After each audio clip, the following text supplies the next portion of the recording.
خلافت عثمانیہ کا جب خاتمہ ہوا نا تو وہ عربیت کی بیس پہ ہوا, اسلام کی بیس پہ نہیں, کیونکہ اسلام کی بیس پہ اس خلافت کو ختم کرنا ممکن نہیں تھا. کیا ہو گیا بھائی؟ بھائی اسلام کی بیس پہ خلافت عثمانیہ سے بغاوت کا کوئی تک بنتا نہیں تھا کہ بھائی اسلام تو بغاوت کو حرام کہتا ہے حکومت کے خلاف.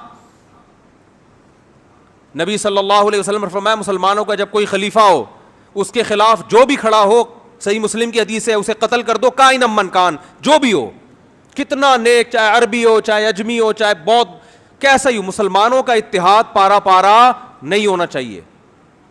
تو اگر وہ اس بیس پہ خلافت کا خاتمہ ہوتا کہ یہ اسلامی خلافت ہے تو کوئی بھی ساتھ نہیں دیتا. خاتمہ انگریز نے جو کروایا, جو بعض عرب, سب عرب اس میں شامل نہیں تھے, بعض عربوں کو یہ بتایا کہ تم عرب ہو اور حکومت تم پہ کون کر رہے ہیں؟ ترکی.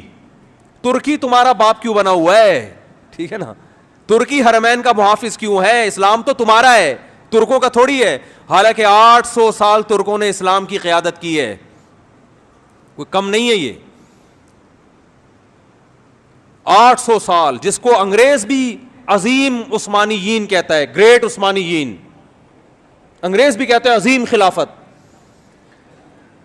تو اسلام کی بیس پہ یہ میں نے ایک بہت بڑے عرب عالم سے سنا, شیخ صالح العثیمین رحمہ اللہ تعالی, انہوں نے بیان میں فرمایا کہ عرب اسرائیل کی جنگ میں عربوں کو کبھی بھی فتح, بولو نا, نہیں ہوگی. اس لیے کہ یہ عرب اسرائیل کی جنگ ہے. جب تک اس جنگ کو اسلام اور اسرائیل کا نام نہیں دیا جائے گا اللہ کی مدد نہیں آئے گی.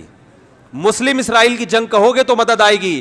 اللہ نے عربوں کی مدد کا وعدہ نہیں کیا. اگر اللہ نے عربوں کی مدد کا وعدہ کیا ہوتا تو اللہ محمد صلی اللہ علیہ وسلم کے مقابلے میں جو عرب لڑ رہے تھے وہ زیادہ تھے, میجورٹی میں تھے. ادھر جو عرب تھے وہ اقلیت میں تھے نبی کے ساتھ, ادھر عرب میجورٹی میں تھے. اللہ ان کی مدد کرتا, ابو جہل کی مدد کرتا, عتبہ ابن ولید کی مدد کرتا, ابو لہب کی مدد کرتا اللہ تعالیٰ. آپ صلی اللہ علیہ وسلم تنہا اور آپ کے ساتھ اکیلے ابو بکر. تو بتاؤ, 2 عرب اس طرف, باقی سارے, بولو نا, اس طرف. مدد کی ان 2 کی نا.